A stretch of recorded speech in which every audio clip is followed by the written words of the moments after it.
In this video, I want to talk about David Tepper from Appaloosa Management, and I want to comment on his latest buys, what he just sold. His portfolio was just made public a couple of days ago, a couple of weeks ago, and we have the latest updates for the end of 2025. So we are in 2026, anything can happen in the meantime, but we have plenty of colors here, as you can see. So plenty of additions, plenty of trimming, and I want to comment on the situation because David Tepper is a very interesting investor that you want to follow. He has been investing for many decades, outperforming the market, and in the recent years, he had some common themes. 1. China. 2. Chips. 3. Energy. 3 themes from his portfolio. And I just stumbled upon this report and I said, okay, I need to make an update because definitely some things are moving. So we'll talk about specific stocks, we'll talk about specific companies, specific trends, and I think we can start. In case this is your first video from this channel, welcome. My name is Christophe Nour. I've been investing in the stock market for almost a decade now and have achieved a performance of 25% per year. And I am always monitoring what all the super investors are doing. I'm checking all of them, but sometimes you have to analyze in more details some legendary investors like David Tepper. So I talked about the key themes in his portfolio. The first one being China. So let's look at his holdings from China and see if we had some additions or not. Maybe I can zoom in a little bit so you see better. Okay, the first position in his portfolio is Alibaba, has been Alibaba, and for the moment it will continue to be Alibaba, but he trimmed Alibaba 20%. In the past, Alibaba was a bigger position for him, and as I'm recording the video, the price is $150. He bought a couple of quarters ago. He benefited from the huge rise in stock price, and over the past couple of quarters, he just trimmed. He cut the position. And now he continues to cut the position. The second Chinese investment he has is Pinduoduo. It's 3% of his portfolio, and he trimmed by 1%. So almost no change here. The other one is an ETF for China, 2% of his portfolio. He trimmed by a third. So trimming. Seems like the trend is not showing an appealing risk reward anymore, right? JD.com, 2% of his portfolio, trimming by 1/3. Again, one other Chinese investment that he has reduced. Baidu, 1% of his portfolio, he cut by half the position. Let me continue. If I have another one, China large cap ETF, 1% of his portfolio, he reduced by 2%. So all the Chinese exposure was reduced. Do you have things that he completely sold out of? No, I don't think so for China. So really interesting. The first most important theme in his portfolio is looking at the exit door. He just cut everything. He is trimming everything. By the way, if you want to become a better investor and improve your performance, I have a coaching program. It gives you the exact method I've used to generate 25% per year for almost a decade. More on that at the end of the video. What are the other trends? I told you before you had chips. Okay, let's look at chips. You have Micron, now 6% of his portfolio. He tripled the position. Now that's conviction. He increased the position by 200%. Micron is a clear beneficiary from memory prices, memory bottleneck. Nobody could have seen this coming. Some experts called it in 2022. And if you had spotted this trend, you would have made a fortune. The stock price of Micron went from 100 to 400 in less than 1 year. The move is shocking. And if you look at the memory prices, this is just vertical. This industry is known for being cyclical. And now they are getting hit by a huge bottleneck, so they are printing cash. And for the moment, they show no signs of changing. They see no signs of change. You have a lot of demand, very low supply. So for the moment, they will keep printing cash. And markets are forward-looking, so they think that the cash flows they will print will be here for many years. You even have some people that say this industry is no longer cyclical. This move is now the new normal. Good luck to these people. This industry is known for being cyclical, so maybe it's too early to call it non-cyclical. Every time at the top of the cyclicality, you always had people saying this time is different. It turns out this time is never different. But David Tepper wants to ride this big wave, so he bought the position between October and December 2025, and we can check the stock price back in the days. It was at 200, and now the stock price is at 400. So a quick, easy double for one of the best investors of the world, and it is why we monitor them, because you can make this exercise for all of their stocks. Now maybe for Micron it's too late, or maybe not, but you can do this exercise for all their stocks. Okay, let me continue with the chips, other chips. TSMC, 5% of his portfolio, he added a little bit, added 6% more. Nvidia, 5% of his portfolio, he trimmed a tiny bit, minus 10%. Let me continue. Qualcomm, 3% of his portfolio, he reduced by 8%. Okay. Corning is here, trimmed a little bit, 2% of his portfolio. Interesting. And then we are talking about smaller positions. Lam Research, he added a little bit, that's 1% of his portfolio. I'm a shareholder of Lam Research, so I see what he's saying here. AMD, that's 1% of his portfolio. Oh, that's quite funny. He reduced the exposure to AMD by 60%, by 2/3.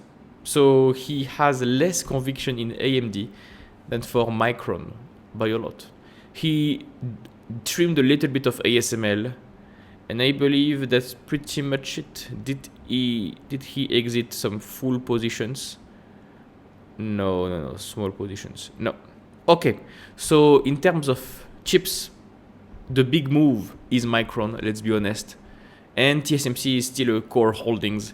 So you have a little bit of trimming for small exposures and some big additions. I would say the theme is still intact. So we have covered China. The theme is declining. It is being trimmed. For chips, the theme is still intact. What about the third theme? It was energy, because energy is a clear bottleneck to AI. So let's see what he has. No, energy. It's 4% of his portfolio. He trimmed by 12%. Okay. Vistra, 2% of his portfolio. He trimmed by 20%. Oh, interesting. Where is it? No. Energy transfer. It was 1% of his portfolio and he cut by half the exposure. Interesting. So the energy theme is no longer valid. He has trimmed everything. Okay. What about the new stocks? What about the new portfolio right now? You have Alibaba, 11% of the portfolio. Google, 8% of the portfolio. He added 30% more Google, so that shows a lot of conviction. He trimmed Amazon a little bit, minus 12%. And he added a lot of meta platforms. So he believes Google and meta platforms will be clear beneficiaries of AI, maybe faster implementation compared to Amazon. So he added 60% more to his meta platforms position.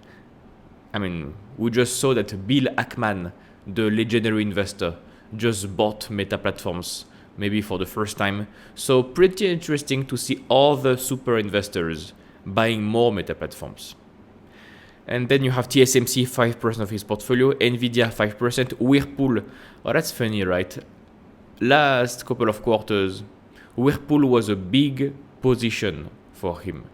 I mean, I can show you Whirlpool, and people said that he was seeing something different.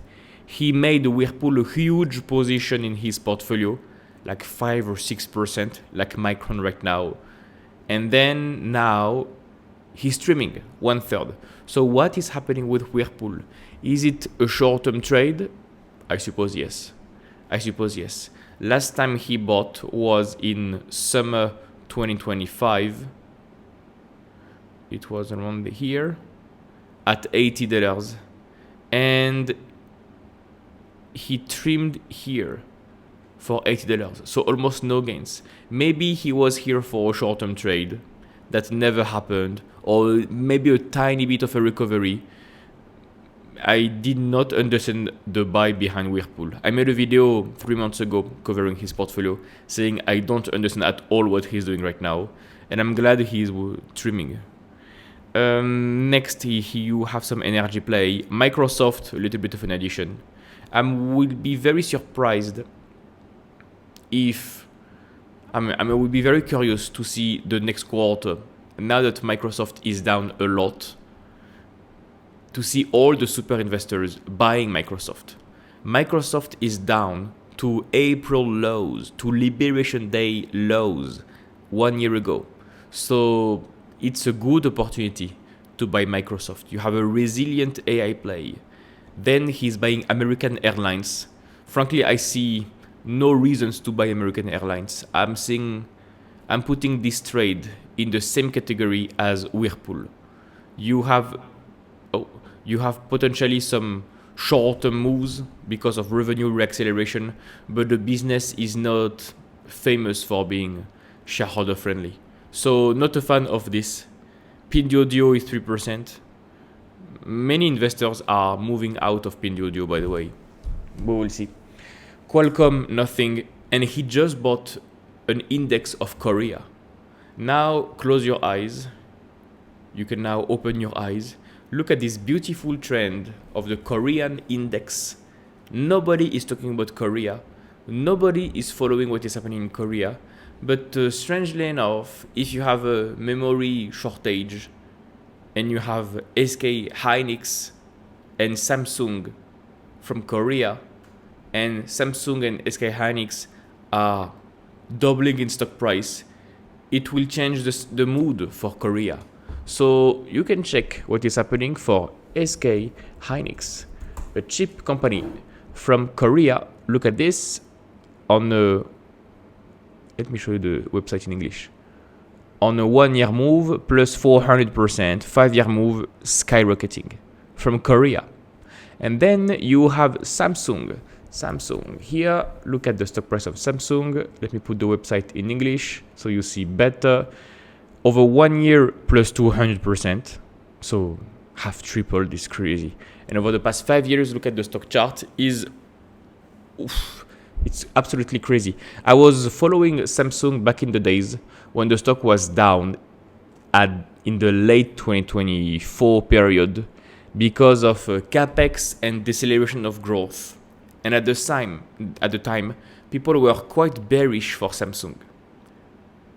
Even people following Samsung, covering the industry, did not see the memory bottleneck.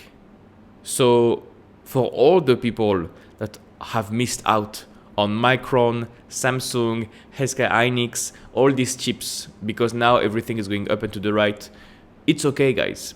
Even experts, and I know this with the credible sources, I've been following experts in this industry, even them did not see this coming.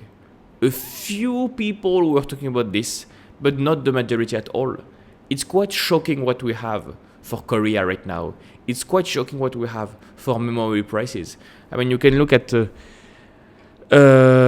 what is it for DRAM prices, something like this. Look at this on Twitter. You have the evolution of prices. Look at this, skyrocketing very recently. Memory spot price trend. You can look at some charts, horrifying charts. Nobody could have seen this coming. Amazing to see this. It's amazing. So obviously it will help Korea a lot. And David Tepper is joining the train. The memory prices went from 2 to 20, multiplied by 10. Completely crazy move, actually.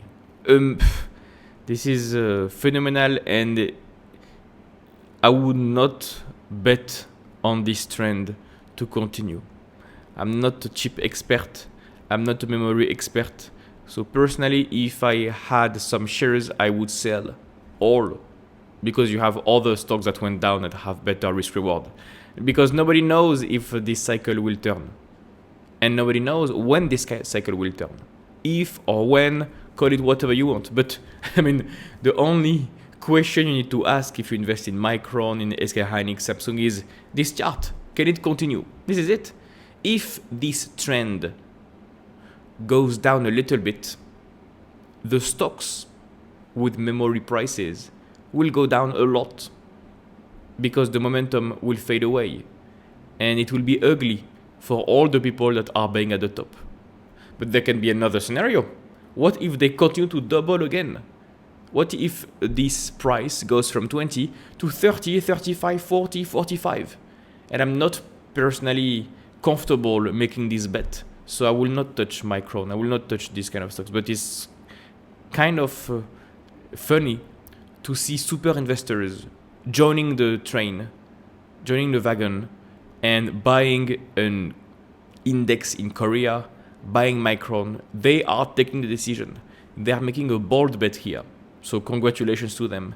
It takes a lot of courage to do this. And David Tepper is known for having a lot of courage. I mean, you can watch his interviews online.